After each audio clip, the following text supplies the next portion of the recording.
Salut chers amis, salut, je souhaite que tout va bien pour vous. Je suis heureux aujourd'hui de vous parler de l'éthique du chrétien authentique. Donc notre sujet pour aujourd'hui c'est l'éthique du chrétien authentique.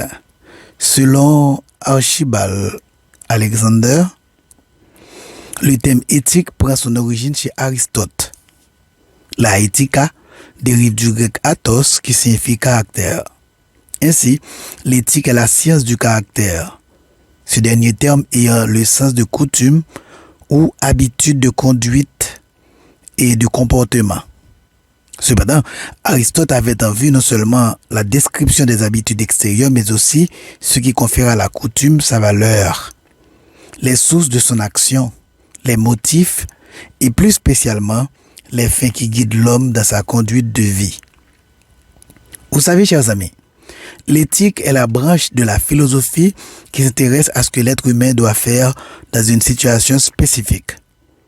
Une réflexion éthique cherche à dégager une ligne d'action raisonnable en tenant compte de tous ces facteurs, ce que nous devons faire, ce que nous voulons faire et ce que nous pouvons faire. Pour le chrétien, la vie de Dieu est un paramètre important dans ses choix et ses comportements. Ses décisions éthiques devront donc passer par une réflexion sur l'autorité de Dieu dans sa vie. Le disciple du Christ ne peut pas faire n'importe quoi. Il ne peut pas agir comme les autres.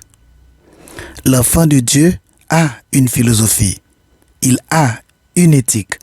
Il respecte certaines valeurs. En Colossiens, nous lisons, « Si donc vous êtes ressuscités avec Christ, recherchez les choses d'en haut, où Christ est assis à la droite de Dieu.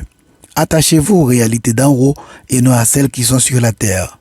En effet, vous avez connu la mort et votre vie est cachée avec Christ en Dieu. Quand Christ, votre vie, apparaîtra, alors vous apparaîtrez aussi avec lui dans la gloire. Faites donc mourir en vous ce qui est terrestre, l'immoralité sexuelle, l'impureté, les passions, les mauvais désirs et la soif de posséder qui est une idolâtrie. C'est à cause de cela que la colère de Dieu vient sur les hommes rebelles. » Bien plus qu'une liste de faire ou de ne pas faire, la Bible nous donne des instructions précises sur la manière dont nous sommes appelés à vivre. La Bible contient tout ce que nous devons savoir sur la vie chrétienne. Chers amis, je vous invite à suivre mon exposé titré « Quelle doit être l'éthique du chrétien authentique ?» N'oubliez pas de vous abonner à ma chaîne pour être au courant de mes prochains exposés. Si vous voulez que d'autres personnes soient au courant de cet exposé, s'il vous plaît, cliquez sur aimer. Bonne audition. Quand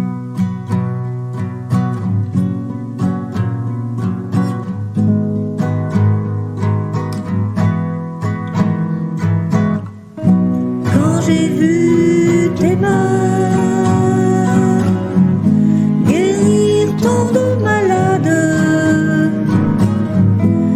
j'ai vu tes mains qui rompaient du pain pour nourrir tout autour de toi des milliers d'hommes.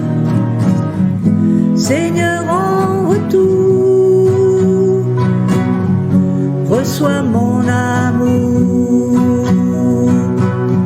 Seigneur, en retour, reçois mon amour. Quand j'ai vu tes pieds saignés de partout, quand j'ai vu tes pieds percés par le clou, pour sauver tout autour de toi des milliers d'hommes. Seigneur, en retour, reçois mon amour. Seigneur, en retour, reçois mon amour. Et quand j'ai vu tes yeux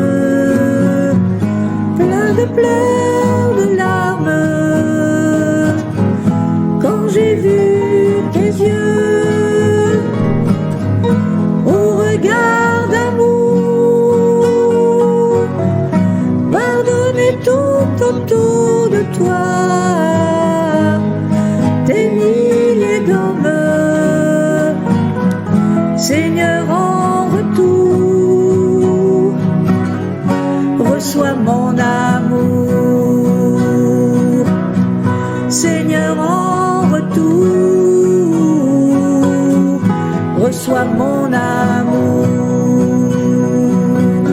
Et quand j'ai vu ton corps tout meurtri de coups, quand j'ai vu ton corps vivant malgré tout, ressuscité pour toujours, des milliers d'hommes, Seigneur, en retour, reçois mon amour. Seigneur, en retour, reçois mon amour.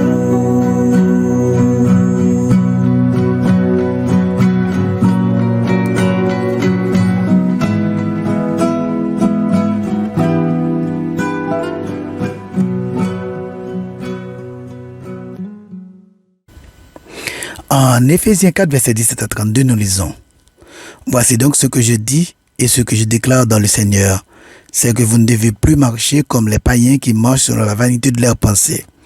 Ils ont l'intelligence obscurcie. Ils sont étrangers à la vie de Dieu. À cause de l'ignorance qui est en eux, à cause de l'endurcissement de leur cœur. Ayant perdu tout sentiment, ils se sont livrés à la dissolution pour commettre toute espèce d'impureté jointe à la cupidité. Mais vous, ce n'est pas ainsi que vous avez appris Christ, si du moins vous l'avez entendu, et si conformément à la vérité qui est en Jésus, c'est en lui que vous avez été instruits à vous dépouiller, eu égard à votre vie passée de vieil homme qui se corrompt par les convoitises trompeuses, à être renouvelé dans l'esprit de votre intelligence et à revêtir l'homme nouveau, créé selon Dieu, dans une justice et une sainteté que produit la vérité. C'est pourquoi renoncez au mensonge et que chacun de vous parle selon la vérité à son prochain, car nous sommes membres les uns des autres.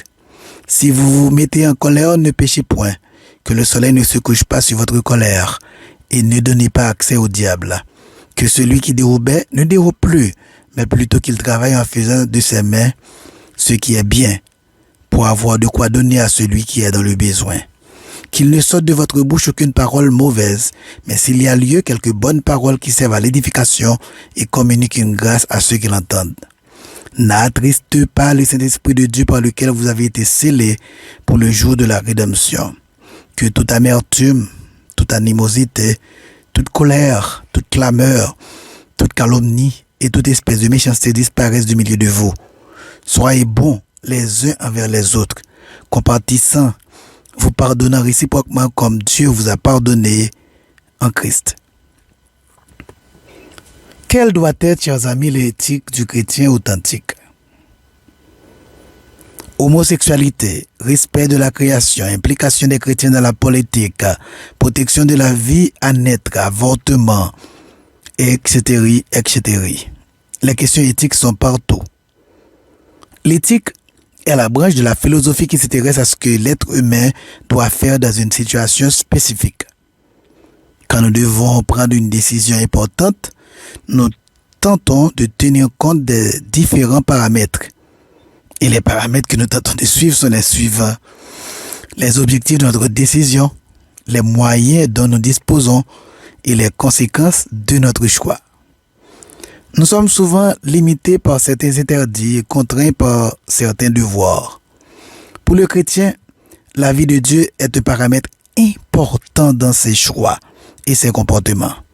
Ces décisions éthiques devront donc passer par une réflexion sur l'autorité de Dieu dans sa vie.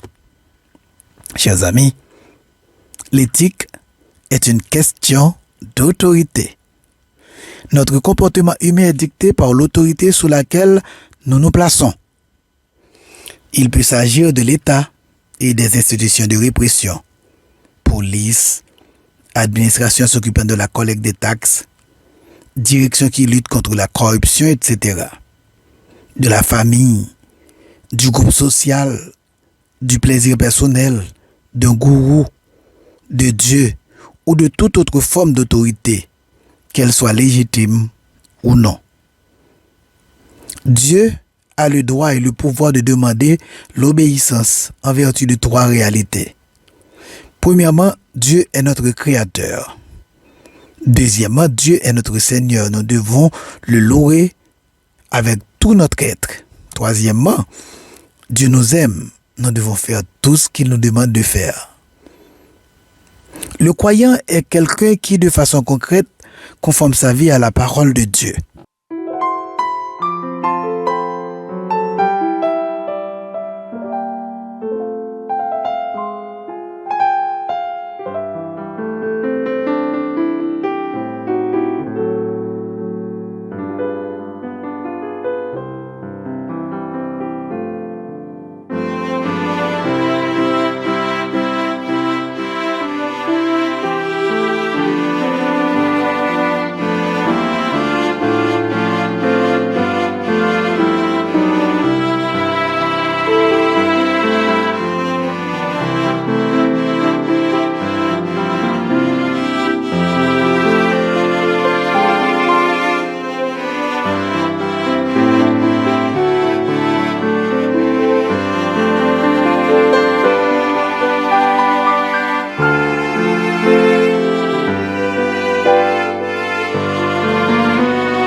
Question.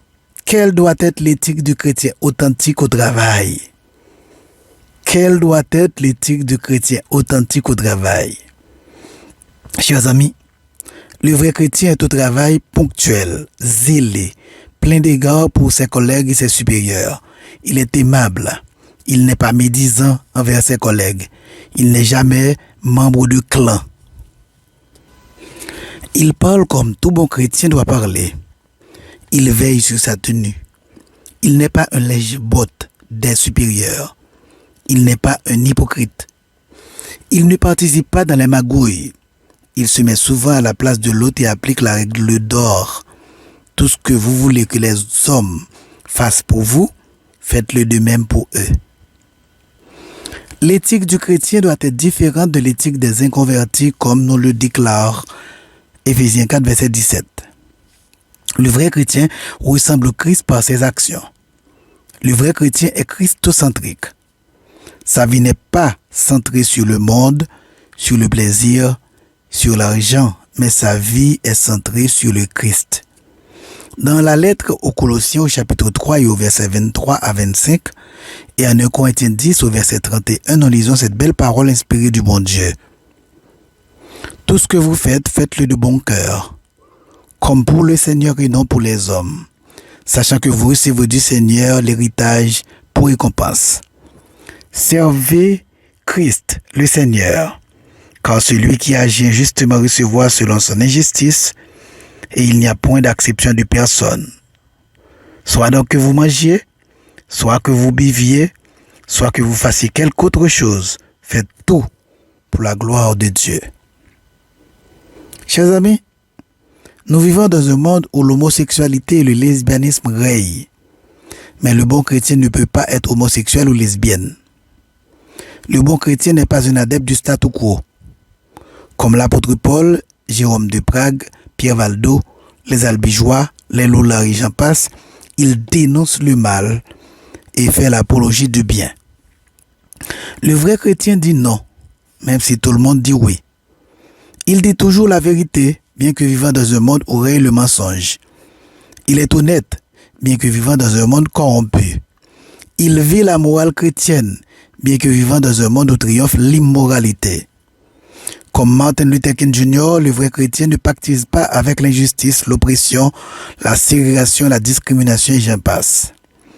Le vrai chrétien agit en chrétien authentique en toutes circonstances. Il est patient avec les gens qui sont en colère contre lui et pardonne ceux qui lui blessent. Le chrétien qui ressemble au Christ traite les autres gentiment, tout comme il souhaiterait être traité. Il ne dit pas qu'il est chrétien, il agit comme le Christ le demande. Il ne laisse pas les attaques des autres affaiblir sa foi. Il a le courage de ses convictions afin de bien agir. Il ne juge pas les autres, car c'est un ordre du Christ. Le vrai chrétien aime les autres. Le vrai chrétien n'est pas un conformiste. C'est quelqu'un qui sait dire non, comme l'apôtre Pierre. Notre apôtre a dit non aux religieux de son temps. Il a dit qu'il est préférable d'obéir à Dieu plutôt que d'obéir aux hommes. Acte 5, 29. Nous vivons dans une société en profonde crise culturelle. Toutes les valeurs de la foi chrétienne ont été rejetées et le bateau est en train de faire naufrage. Sauf qui peut. Chacun essaie de s'accrocher à sa propre bouée de sauvetage qu'il s'est forgé lui-même. Mais cela ne nous étonne pas, car c'est le retour de manivelle pour nos pays qui ont tourné le dos au Créateur. La lumière a pour rôle d'aider à voir les choses comme elles sont en réalité. Par notre conduite, le monde doit être jugé. Par notre conduite, que les païens se jugent eux-mêmes. La lumière est là pour avertir du danger. Ma vie doit avertir les païens. Malheureusement, souvent de fois, au lieu d'éclairer le monde, nous lui apportons les ténèbres. Il n'y a plus de différence entre le chrétien et le païen, dit Nietzsche dans un de ses livres. Servons de phare pour le monde. Jésus est la lampe et nous les verres autour de lui pour refléter Christ dans le monde. La lumière marque la différence entre les ténèbres et le jour, c'est-à-dire Nous devons faire la différence dans nos familles, dans nos écoles, dans nos lieux de travail, etc. Nous devons briller comme des foyers de lumière au milieu d'un monde en ténèbres, comme nous le dit Philippiens 2, verset 15. Sachez-le, autrefois vous étiez ténèbres, et maintenant vous êtes lumière dans le Seigneur. Marchez comme des enfants de lumière. Éphésiens 5, verset 8. Vous êtes tous des enfants de la lumière et des enfants du jour. Ne dormons donc point comme les autres, mais veillons et soyons sobres. 1 Thessaloniciens 5, verset 5 et 6. Réveille-toi, toi qui dors, et Christ t'éclairera. Éphésiens 5, verset 14. Le chrétien, chers amis, doit se dépouiller de ce qui est ténèbre dans sa vie. Le chrétien, chers amis, doit enlever sa robe de nuit de la vieille vie pour s'habiller convenablement pour le ministère lumineux que Dieu lui donne. Pour briller, le chrétien doit enlever la saleté du monde dans sa vie, comme on enlève le calcium sur les phares d'auto en hiver dans les pays au climat tempéré. Le vrai chrétien vit dans la sanctification. Son cœur et sa bouche doivent être purs, comme nous l'a dit Luc 6, 45, Proverbe 12, 18 et Proverbe 13, verset 3. Le chrétien doit être intègre dans tous les domaines de sa vie. Il doit être humble et ne recherche pas à se glorifier ni à faire du mal à son prochain, selon Philippiens 2, versets 3 et 4. Le chrétien doit se détacher des œuvres des ténèbres, telles que la dépravation sexuelle, l'orgie, la débauche, l'ivrognerie, la luxure, les querelles, la jalousie. Le chrétien doit se détacher de toute forme d'instinct animal, insatiable, de caprice, de convoitise, de plaisir qui mène à la honte et à la déchéance humaine. Le chrétien doit être différent du moule du monde en ayant une vie sainte. Il doit s'efforcer de rendre le monde agréable par sa conduite exemplaire au milieu des incrédules. Chers amis, à la conversion, nous avons revêtu Christ. Lors de notre baptême d'eau, nous avons renouvelé publiquement notre engagement et quotidiennement, nous devons exercer une discipline et une vigilance constante en renouvelant consciemment que nous avons été crucifiés avec Christ et que si nous vivons, ce n'est plus nous qui vivons, c'est Christ qui vit en nous. Galates 2, verset 20. Le chrétien doit revêtir Christ de manière à ce que le monde voit Christ en lui. Le monde a besoin de lumière pour se diriger vers le ciel, comme une voiture au milieu de la nuit. Le chrétien est la lumière du monde qui manifeste le Christ et pointe le monde vers lui. S'il y a encore un espoir pour le monde enténébré, c'est à travers la lumière des chrétiens. Jésus a dit, « Je suis la lumière du monde ». Jean 8, verset 12. Il a aussi dit, « Vous êtes la lumière du monde ».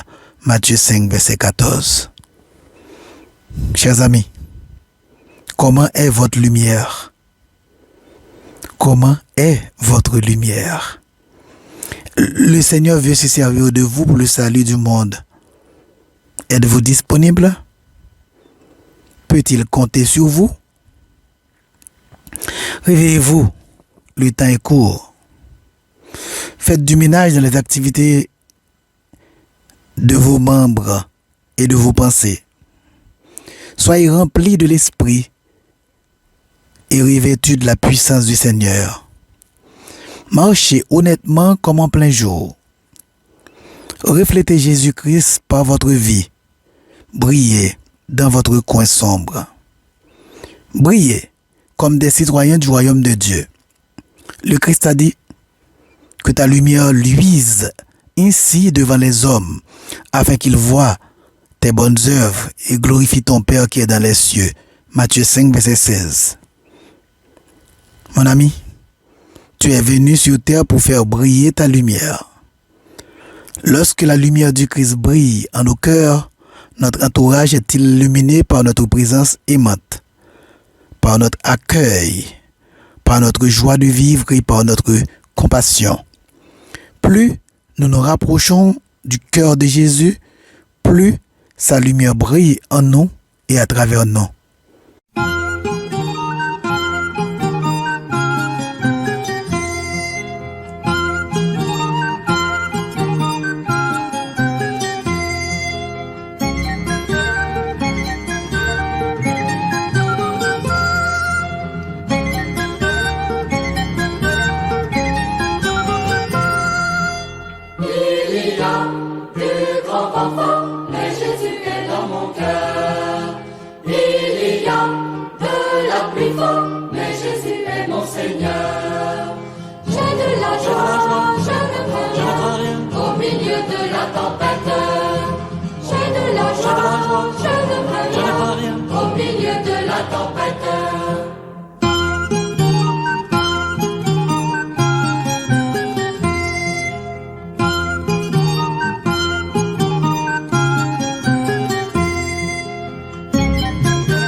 Qu'il t'aime et qu'il vient à toi, dans ton cœur qui a besoin de paix, d'amour, de bonheur. J'ai de la joie, je ne crains rien au milieu de la tempête. J'ai de la joie, je ne crains rien au milieu de la tempête. J'ai de la joie, je ne crains rien au milieu de la tempête. J'ai de la joie.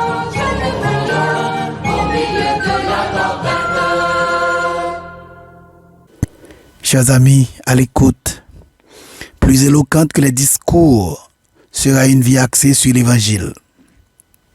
Jésus-Christ doit vivre en nous.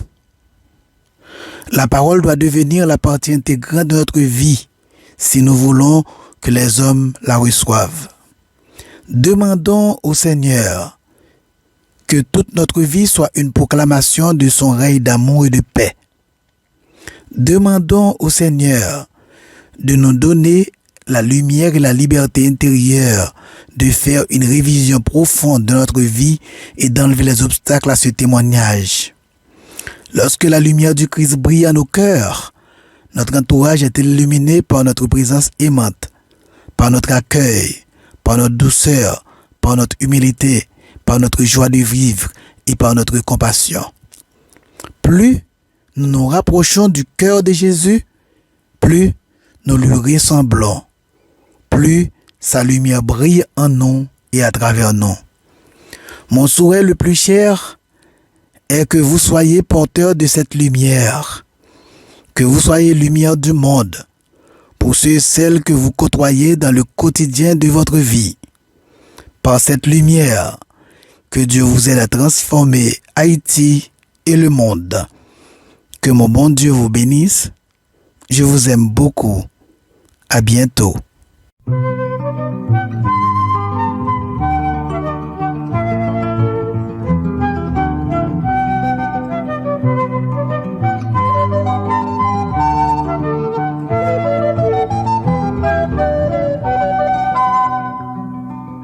Proclamons les bénédictions du Christ Jésus, il est le Seigneur. Proclamons les bénédictions du Christ Jésus, il est le Seigneur, Le Seigneur, Seigneur. nous a donné La vie éternelle, il est le Sauveur. sa mort sur la croix nous a donné le pardon. Il versa son sang